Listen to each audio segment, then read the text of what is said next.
Здравейте от мен, Лора Найденова. И от мен Стоян Семенски. Вие гледате Бон апетит. След малко ще видите Лора как купува басмати ориз. Той ни трябва за гарнитурата. Ще видите Лора как купува и киноа. А тя пък ни трябва за основното. Нещо като ризото примавера, само че вместо ориз с киноа.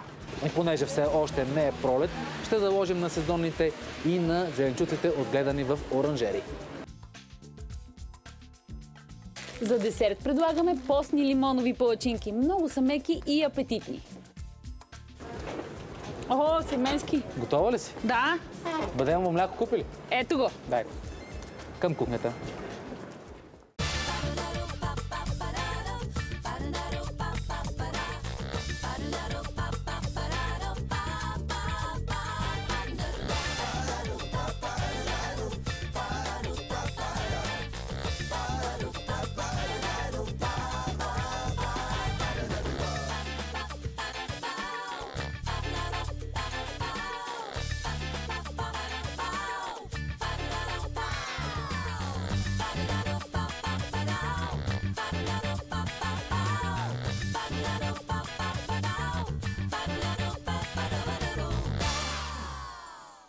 Започваме отзад напред с десерта, който днес е палачинки. Ако постим, те трябва да са без яйца. И мляко не трябва да има. Ето, понякога ограниченията провокират нашата фантазия да бъдем по-креативни. Ще направим постни палачинки. Това, че постите, не означава, че не може да се събудите през почивните дни с порция вкусни палачинки. Даже напротив. Хубаво е. Естествено. Особено някой друг, ако ги направи за теб. Няма да използваме краве мляко за рецептата, но в купата вече има бадемово. Показвали сме ви как да го приготвяте и сами вкъщи. Нашето в случая е купено. Нямахме време, защото бадемите трябва да се киснат предварително не малко часове. Може, ако харесвате соево мляко, да сложите него. Кокосовото също върши работа, но палачинките с него стават по-различни. То е с по-силен аромат, отколкото соевото, например. В купата смесвам сухите съставки, а те са пълнозърнесто брашно, бак пулвер, за набухвател, една ванилия за аромат, малко захар, кората от един лимон за свежест и щипка сол. Това е. Палачинките могат да бъдат тънки, ефирни, но могат да бъдат малко по-дебели и пулкави. Днешните ще са от втория вид. Хубаво е, че може да ги гарнирате с каквото пожелаете, особено ако тестото ви е универсално. В нашето ще има ванилия, което означава, че ги правим като за десерт. Колко захар да сложим? Една-две чайни лъжички или да. Супер.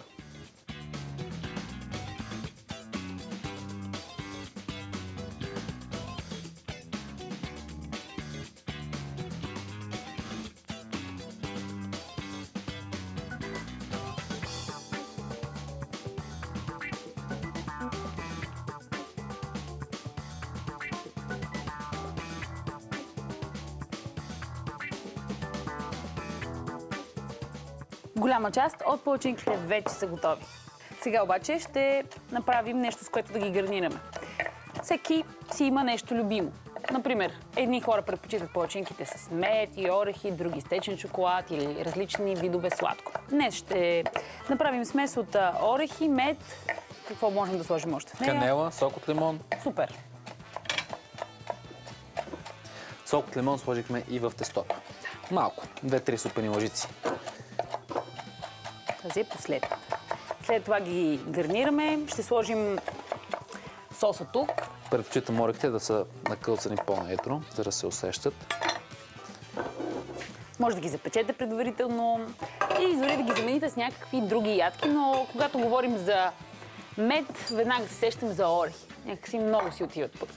Прибавяйки и канела, съвсем. Страшна сила и енергия се крие в тази комбинация, пък и е вкусна. И последната е готова. Къде да я сложа? Ето тук. До малко под черничката, за да я прикрием. Случва се. И съботно-неделната закуска е готова. Не, че през седмицата не може да я направите. Но отнема повече време. Отнема си време все пак, да.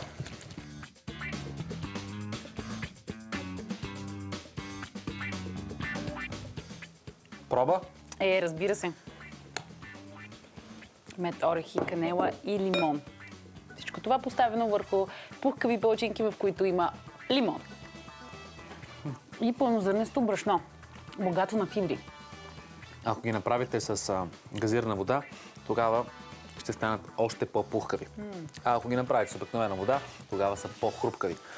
А ако не постите, тогава може да използвате прясно мляко, за да са по-финни, или пък мътеница, за да имат леко кисел вкус. Много приятни палчинки, идеална сутрешна закуска, която ще ви изпълни с енергия. Вижте точно как ги приготвихме. В петък обикновено се стараем да ви показваме рецепти, които са подходящи за края на седмицата. Понякога си мислим, че хората събота и неделя не се стоят вкъщи, а се разхождат, обикалят. Тогава се спираме на рецепти, които са истински аламинути. Друг път пък си мислим, че цяла седмица само на суха храна в офиса няма как да стане. Човек трябва да похапне нещо топло, домашно, което отнема повече време за готвене. Днес предлагаме две основни ястия. Едното е специално за постещите. Няма да се стърпим и ще сложим 2 яйца в киноата с зеленчуци, но който пости просто си спестява тази стъпка. Това ястие е малко по-трудно. Не толкова като готвене, колкото като предварителен пазар, защото ви трябват много на брой различни по цвят зеленчуци, които да го направят още по-впечатляващо. А за основното за месоядните ще говорим малко по-късно. Първо са постещите. В началото ви казахме, че ще приготвим нещо като ризото примавера, само че вместо рис ще използваме киноа. Няма да е точно ризото, а по-скоро ястото, което правим в момента, е по-близко до китайски рис с зеленчуци, който повечето от нас харесват. Само че вместо рис, разбрахте вече, киноа. Започвам с пърженето на яйцата, както обикновено се прави при приготвянето на китайски ориз с зеленчуци. Съдът трябва да е много добре загрял. Дъното е с по-висока температура, стените са малко по-студени. Идеята на този вид готвене е да се бърка постоянно. Затова и се ползват мазнини, които издържат на висока температура. В случая не използваме слънчогледово олио, но ако имате царевично или фъстъчено, още по-добре. Да. Напазарувах зелена, червена чушка, тиквичка, морков. Това са зеленчуците. Ще запържа леко яйцата. Правя нещо като омлет. Обикновено слагам зеленчуците към тях, но днес ще променим малко технологията. Така. Изваждам ги. И както забелязвате, не изключвам котлона. Продължавам да нагрявам лока много добре. След това наливам отново малко мазнина и започвам същинското готвене. Винаги стартирам с чесън и джинджифил. Ако ги използвам, разбира се. Те ще пуснат своите етерични масла и ще вкусят много добре ястието. Хубаво е предварително да сте се подготвили с нарязването на зеленчуците. Ние със Стоян сме двама, така че нещата се случват по-бързо. Не пречи, ако предварително нарежете всичко на ивички или както там сте решили да приготвите зеленчуците, да ги подредите в купички и едва тогава да започнете с истинското пържене. Важно е зързавата да остане хрупкав. Затова се готви на висока температура, за кратко време. Да, това е много важно.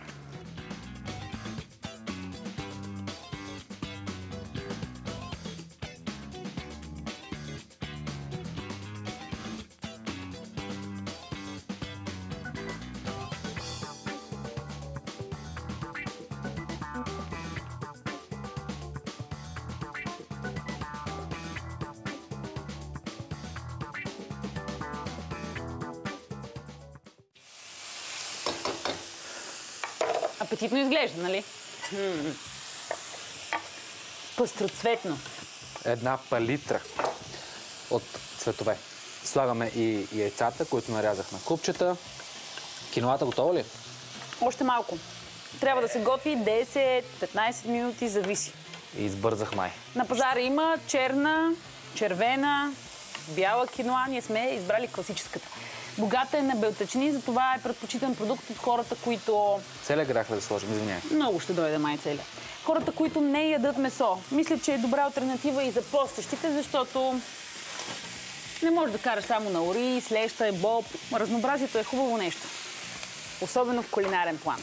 Ацтеките, инките и майите в миналото се хранили с киноа, амарант и царевица. Инките дори са смятали, че киноата има магически свойства. С това се използвали в ритуали. Готова, нали? Да, трябваха 1-2 минути спокойствие. Защото зеленчуците ще омекнат, а не това е идеята на готвенето в лок.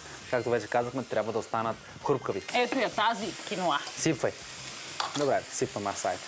Разбъркваме малко соев сос и ястието е готово. Киноата не е ли малко? Прекалих с зеленчуците. Не.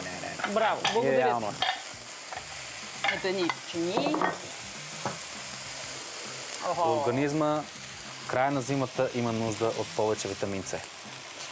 Така че повече зеленчуци никога не са излишни. Ако вкъщи имате различни китайски подправки, като азиатски подправки, не китайски, като сос от стриди, рибен сос, може да сложите от тях. Сусамово олио може да капнете също. Или да поръцате с запечени зранца сусам. Слагаме светъл соев сос, а не сол. Това е напълно достатъчно, за да овкуси зеленчуците, както и киноата. Красива е, спор няма. Сервирай. Много добре. В повечето китайски ресторанти слагат и натриев глутамат, ние си го спестяваме. Той прави храната да е още по-вкусна. Но, когато зеленчуците са свежи, мисля, че не трябва нищо повече. Можем да гарнираме с пресен лук, но дори само така пак е вкусно. Я да видим, хрупкави ли са? Обичам този начин на готвене. Супер е. Вкусна киноа с много зеленчуци. Полезна и постна. Яйцата са пожелани. Вижте как я приготвихме. Ако не постите, за вас ще е следващата рецепта. И ако сте експериментатори, представяме ви пиле в джиндживилово-портокалов сос. Европейската класика е патите с портокали. Нали?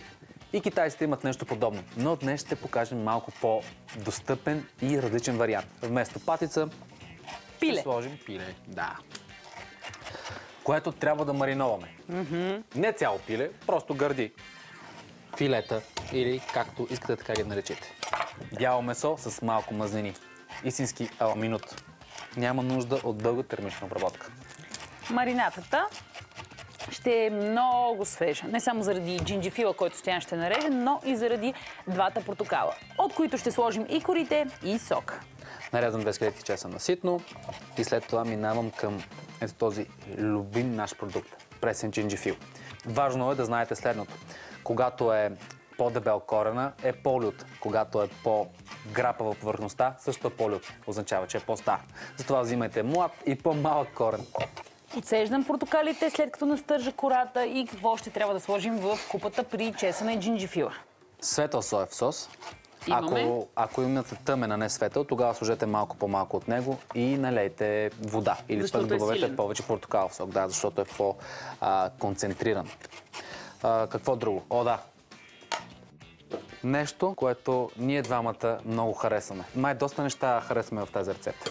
Чесън, джинджифил, портокал. Затова я показваме. Сос шрирача. Някои го наричат срирача. Лют сос, който се приготвя основно от чили, малко оризов оцет и захар. Наистина пикантен, но... Пикантен е меко казано. Да, лют е. Много лют. За разлика от повечето подобни сосове, за мен поне е по-ароматен. Факт.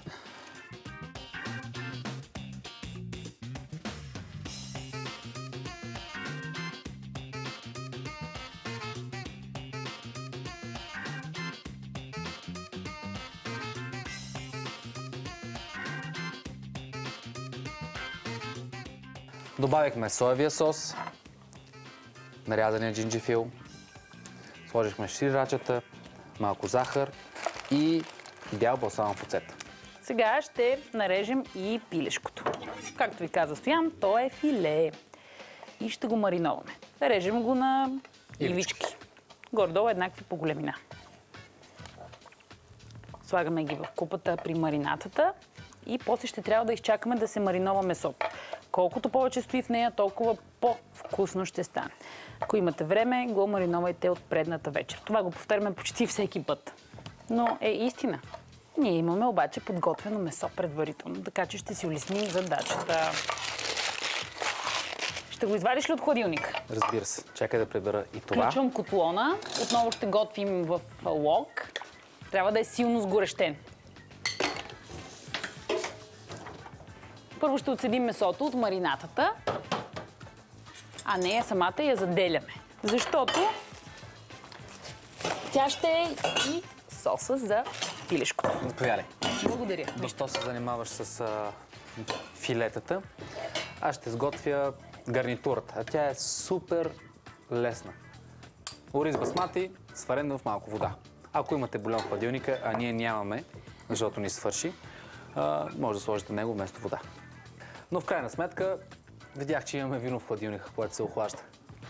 И с което ще пробваме след това месото. О, помислих, че искаш с него да сварим ориза. Не, че не може, но малко ме изненада. По-добре да го изпием. Изцеждам хубаво месото от маринатата и се чудя дали да не го овалям в нишесте. Какво ще кажеш? Ако го валяш в нишесте, ще си спестиш след това нишестето, което трябва да разтвориш в студена вода, да загластиш соса. Да. Нали така? Да. Пробвай! Със сигурност ще се получи хрупкава коричка. Вижте какво представлява ориз басмати. Дългозърнест и много вкусен. Дори знам, че думата басмати означава аромат. А той наистина е такъв. Обожавам го. Мога да го ям само така сварен във вода. С щипка сол и малко черен пипер. Добре, все пак ще сложа сега нишестето. Една супена лъжица. Ако има нужда, за да оплътним соса, после ще прибавим още. Никакъв проблем не е. Даже, може би, още една лъжица. Да, една е малко. Измивам ориза от излишното нишесте и след това го слагам в съд с вода, да се свари. Щом се да загрее, наливам в него слънчогледово олио и започвам да пържа месото. Понеже количеството не е малко, може би ще го направя на 2 пъти.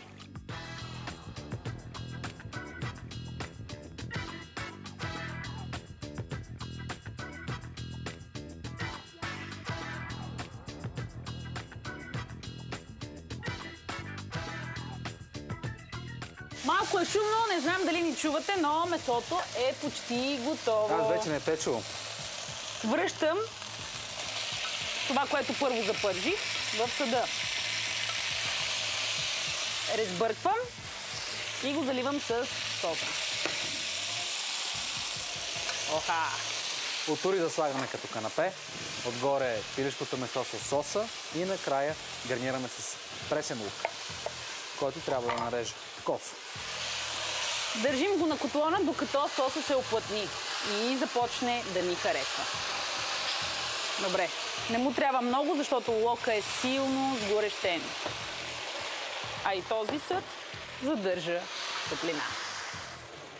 Взимам сега от свърчащото пиле, обгърнато от ароматен пикантен сос, в който има джинджифил и портокали. Иха! Една голяма порция. Отгоре какво слагаме? Вече го казах. Пресен. О, извинявай, не чух, наистина е шумно. Добре.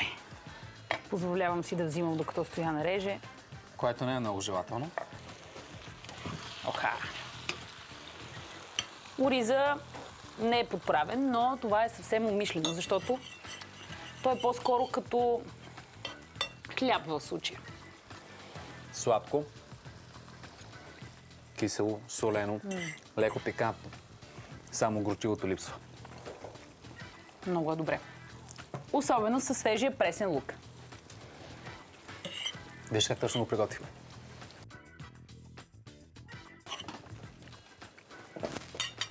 Наливай. Любима твоя дума. Петък е, особено в петък. Да му отпуснем в края. Пикантно пилешко месо. Много сочно. Което комбинираме с неутрален като вкус пръхкав ориз. Басмати. Здраве! Надяваме се, че през изтеклата седмица сме ви дали достатъчно идеи за рецепти с цитруси. Възползвайте се от някои от тях. А ако не харесвате тези плодове. В сайта ни има много и различни рецепти. За всеки вкус по нещо. Чао и бон апетит. До понеделник точно в 11:30. Бон апетит, ще ви чакаме!